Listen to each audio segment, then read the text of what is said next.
स्वागत है दोस्तों, आप सभी का एक बार फिर से नर्सिंग साइंस चैनल पे। आज का जो वीडियो रहने वाला है, राजस्थान की जो नर्सिंग ऑफिसर भर्ती है सीपू द्वारा करवाई जा रही है, उसके लिए डॉक्यूमेंट वेरिफिकेशन के लिए क्या क्या डॉक्यूमेंट चाहिए वो पूरी जानकारी आपको इस वीडियो के माध्यम से देने की कोशिश करेंगे। अगर कोई पुराने डॉक्यूमेंट है तो उनको रिन्यू करवाना है, वो भी पूरी जानकारी देंगे।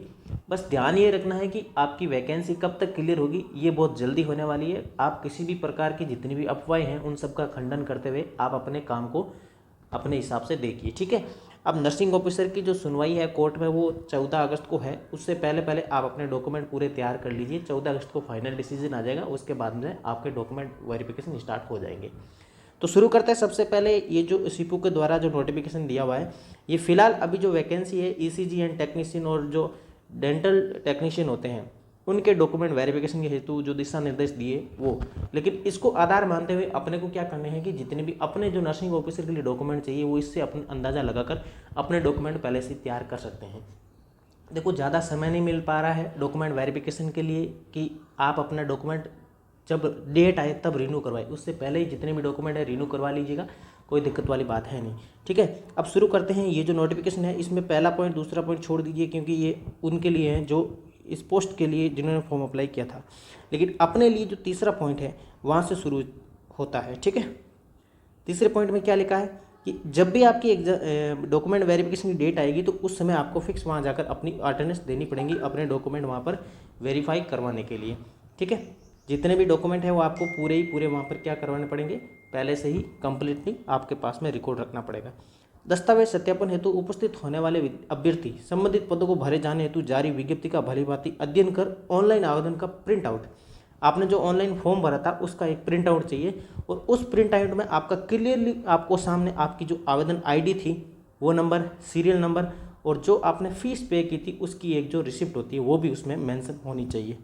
क्योंकि ये आपका जब डॉक्यूमेंट वेरीफाई करेंगे तो संबंधित जितने भी मूल दस्तावेज है, मूल दस्तावेजों की एक फ़ोटो कॉपी, एक एक कॉपी, जितने भी ओरिजिनल आपने अपलोड किए उनकी सबकी एक एक कॉपी, ठीक है, जो आपके द्वारा सेल्फ अटेस्टेड किया हुआ होना चाहिए, उसके साथ में आपको वहाँ पर अटेंडेंस अपनी देनी पड़ेगी, ठीक है। पहला पॉइंट आपको समझ में आ गया।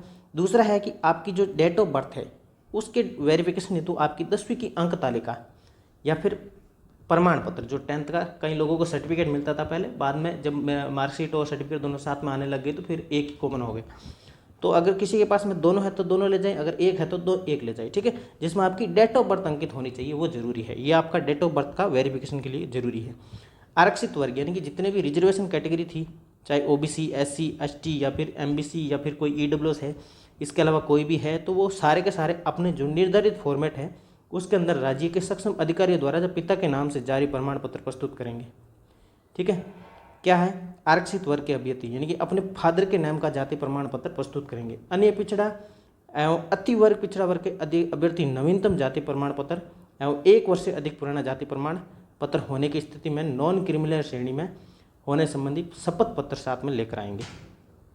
1 साल से पुराना नहीं होना चाहिए आपका कोई भी डॉक्यूमेंट था, अगर होता है तो कोई दिक्कत वाली बात नहीं है। आपको साथ में क्या रखना पड़ेगा, एक शपथ पत्र कि मैं जब तक आपके डॉक्यूमेंट फाइनल वेरिफिकेशन करूँ तब आपको कंप्लीटली जमा करवा दूंगा, ठीक है। 7वां पॉइंट है कि आर्थिक रूप से पिछड़ा वर्ग के अभ्यर्थी आर्थिक रूप से पिछड़ा होने की संबंधी नवीनतम यानी नया प्रमाण पत्र लेके आएंगे, जो भी 1 साल से पुराना नहीं होंगे। अगर 1 साल से पुराना है तो साथ में आपको शपथ पत्र प्रस्तुत करना होगा। अगला पॉइंट कह रहा है कि जो विज्ञापन था यानी विज्ञप्ति का जो नोटिफिकेशन था उसमें जो जितने भी विधवा वर्ग थे उसमें जो आवेदन करने वाले हैं तो उन कैंडिडेट को अपनी हस्बैंड मतलब पति का मृत्यु प्रमाण पत्र यानी हस्बैंड का जो डेथ सर्टिफिकेट होता है वो भी लेके आना है, और मृत व्यक्ति होने के पति होने संबंधी प्रमाण पत्र प्रस्तुत करें, ठीक है। और तलाकशुदा वर्ग में जितने भी थे उनको सबको अपनी जो मतलब न्यायालय द्वारा जो डिक्री होती हैं वो आपको वहाँ पर देनी पड़ेगी। और 9वां पॉइंट कह रहा है कि दस्तावेज सत्यापन हेतु उपस्थित होने वाले अभ्यर्थी संबंधित मूल दस्तावेजों एवं मूल दस्तावेजों की फोटो प्रति का क्रम इस प्रकार रखें। देखो, एक फॉर्मेट में रखना है। सबसे पहले आपको एक फॉर्मेट ऐसा बनाना है कि आपका जो ऑनलाइन एप्लीकेशन फॉर्म भरा था वो सबसे 1 नंबर पर रखना है। वो रखने के बाद में 2nd नंबर पर आपको रखना है क्या, आपकी जो अंक तालिका एवं प्रमाण पत्र यानी कि 10वीं की जो मार्कशीट है जिसमें डेट ऑफ बर्थ हो वो, या फिर जो आपके प्रमाण पत्र है वो रखना है 2nd नंबर पे। तीसरे नंबर पे आपका जाति प्रमाण पत्र, अगर आप जनरल है तो कोई ज़रूरत नहीं है, बाकी जितने भी कैंडिडेट है वो रिजर्वेशन कैटेगरी के उनको जाति प्रमाण पत्र 3rd नंबर पे रखना है। फिर मूल निवास रखना है। अगर कोई विशेष मूल निवास प्रमाण पत्र है जैसे कि टीएसपी का है तो वो टीएसपी वाले अपने हिसाब से वहाँ पर रखेंगे। फिर आपका मैरिज सर्टिफिकेट, अगर आपने मैरिड है तो आपको मैरिज सर्टिफिकेट रखना है। फिर अगर आपके पास में कोई कैटेगरी है जैसे कि कोई उत्कृष्ट खिलाड़ी है, स्पोर्ट्स पर्सन है, या फिर कोई अलग से कोई पीएच वगैरह है तो वो अपना यहाँ पर रखेंगे, ठीक है। उसके बाद में अगर कोई भूतपूर्व सैनिक है यानी एक्स सर्विसमैन तो वो अपना एक्स सर्विसमैन वाला जो सेवानिवृत्ति पर जारी जो पीपीओ था वो आपको वहाँ पर साथ में अटैच करना होगा, ठीक है। 7वें नंबर के बाद में 8वें नंबर पे आपको जो सीनियर सेकंड यानी कि 10वीं के बाद में जो आपकी 10+2 की मार्कशीट है यानी 12th की मार्कशीट है वो आपको रखनी पड़ेगी पास होने की, ठीक है। फिर लास्ट में आपको क्या रखना है, आपकी जीएनएम हो चाहे बीएससी हो उसकी सारी की सारी मार्कशीट हैं जिसमें आपका क्या क्या रखना है आपको, एक तो जैसे कि first year, second year, third year, या फिर किसी के इंटर्नशिप हो तो इंटर्नशिप वाला, या फिर फोर्थ ईयर है जैसे बीएससी नर्सिंग में तो वो 4 सालों की मार्कशीटें फर्स्ट सेकंड थर्ड ऐसे क्रम में रखनी है, ठीक है। ये रखने के बाद में आपको राजस्थान की संबंधित काउंसिल का अद्यतन वेद पंजीयन प्रमाण पत्र यानी आपका जो आरएनसी सर्टिफिकेट है आरएनसी का वो आपके पास में होना चाहिए, वो आपको नंबर पे 10 पे रखना है, ठीक है। और एक चीज़ याद रखना, ये आरएनसी सर्टिफिकेट है तो इसके साथ में किसी के जीएनएम है तो वो आपका डिप्लोमा का भी जो सर्टिफिकेट है वो भी साथ में रखना है। ये 10 पॉइंट हो गए। 11 जो आपका पेपर है वो आपका एक्सपीरियंस सर्टिफिकेट, जितने भी जो भाई लोग एक्सपीरियंस सर्टिफिकेट रखते हैं वो इस वैकेंसी में लास्ट नंबर पे सबसे आपका जो एक्सपीरियंस सर्टिफिकेट है वो आपको यहाँ पर कॉपी वहाँ पर रखनी है। देखो एक एक तो कॉपी रखनी ही है आपको, ठीक है। कॉपी के साथ में आपको क्या करना है, आपके ओरिजिनल डॉक्यूमेंट के जितने भी हैं वो सारे के सारे होने चाहिए। ऐसे नहीं कि मेरे पास ओरिजिनल नहीं है सर, फॉर्म भरा तब था लेकिन अब नहीं है, तो वो बिल्कुल भी रिजेक्ट हो जाएगा, उसको बार किया जा सकता है और उसकी जिम्मेवारी पूरी की पूरी आप लोगों की होगी। चाहे कोर्ट चले जाओ, कहीं चले जाओ, उसमें कोई दिक्कत वाली बात नहीं, क्योंकि आपके पास में वापस आपसे क्या करवा देंगे, सिग्नेचर करवा देंगे कि भाई मेरे को बार इसलिए कर दिया, मेरे पास ये डॉक्यूमेंट नहीं था, ठीक है। जब आप जिम्मेदार बन जाएंगे तो आपके पास में जिम्मेदारी का लेने का वो ओहदा भी रहेगा, ठीक है। अब बात आती है अगली कि ये जितने भी डॉक्यूमेंट थे उनकी एक एक कॉपी सेल्फ अटेस्टेड रख दी, ओरिजिनल डॉक्यूमेंट रख दिए, लेकिन दिक्कत है कि सर मेरे पास कुछ डॉक्यूमेंट है जो रिन्यू नहीं है, यानी जब फॉर्म भरा तब तो मेरी डेट में रिन्यू थे लेकिन अब नहीं है, तो अभी डेट नहीं आई है। डेट आपकी लगभग 14 अगस्त के बाद में डॉक्यूमेंट वेरिफिकेशन स्टार्ट हो जाएंगे, और जैसे ही स्टार्ट होंगे उससे पहले आप अपने जितने भी डॉक्यूमेंट हैं आपको लगता है कि ये 1 साल से पुराना तो उसे क्या करवा दीजिए, रिन्यू करवा दीजिए।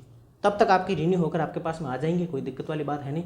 लेकिन फिर भी रिन्यू नहीं करवा पाते हो नहीं पाता है तो क्या करना है, आपको अपने जिस डॉक्यूमेंट से संबंधित आपको समस्या है उसका क्या रख दीजिए, एक शपथ पत्र प्रस्तुत कर दीजिए, ठीक है, ताकि वो आपको इस हिसाब से कोई भी किसी भी प्रकार का आपके ऊपर कोई संदेह या शंक नहीं करे, ठीक है। शपथ पत्र आप साथ में रख सकते हैं, तो पहले से ही बनाकर रख दीजिए ताकि जैसे ही आपको जरूरत पड़े आप वो शपथ पत्र वहाँ पर प्रस्तुत कर दीजिए, उसमें कोई दिक्कत वाली बात नहीं है, ठीक है। तो ये सारा का सारा डॉक्यूमेंट वेरिफिकेशन जो आपका राजस्थान नर्सिंग ऑफिसर वैकेंसी था उसका रिलेटेड था।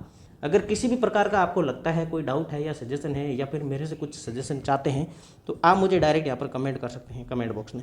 वैसे जानकारी पसंद आई, वीडियो पसंद आया तो आप वीडियो को लाइक करें, अपने दोस्तों के साथ शेयर जरूर करें, और दूसरी बात है कि वीडियो को शेयर जरूर करें, ठीक है। और एक आपसे हम उम्मीद लगा बैठे हैं कि आप हमारे चैनल को सब्सक्राइब जरूर करें। ये चैनल को सब्सक्राइब करना आपके लिए किसी भी प्रकार का कोई चार्ज नहीं लगता है, लेकिन आप सब्सक्राइब करेंगे तो हमें इस चीज़ की बहुत हेल्प होती है। उम्मीद करते हैं आपको जानकारी पसंद आई होगी, और उम्मीद करते हैं कि आपका जल्दी से जल्दी इस वैकेंसी में सिलेक्शन हो जाए, और तब तक के लिए हम कोई और वैकेंसी या नई खबर लेके आते हैं। और जैसे वैसे भी अभी यूट्यूब भी चल रही है तो आप यूट्यूब में भी अपना फॉर्म जरूर फिलअप कीजिएगा, ठीक है। तो मिलते हैं एक नई वैकेंसी नई खबर के साथ में, तब तक के लिए जय हिंद जय भारत, थैंक यू।